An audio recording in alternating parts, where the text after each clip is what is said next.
সামান্য একটি মিছিলকে কেন্দ্র করে এই বনপাড়ার মাটিতে এই খুনি জাকিরের নেতৃত্বে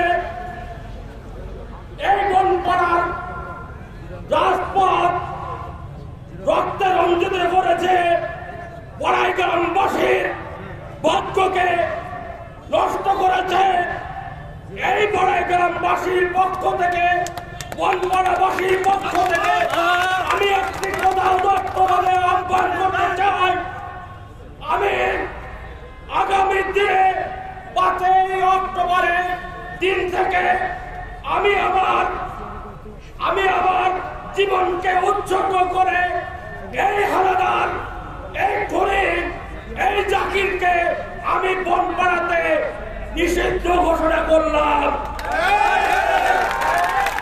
যতক্ষণ পর্যন্ত এই বাবু হত্যার বিচার না করা হবে এই বনপাড়ার মাটিতে আওয়ামী লীগের কোনো ঠাঁই নাই।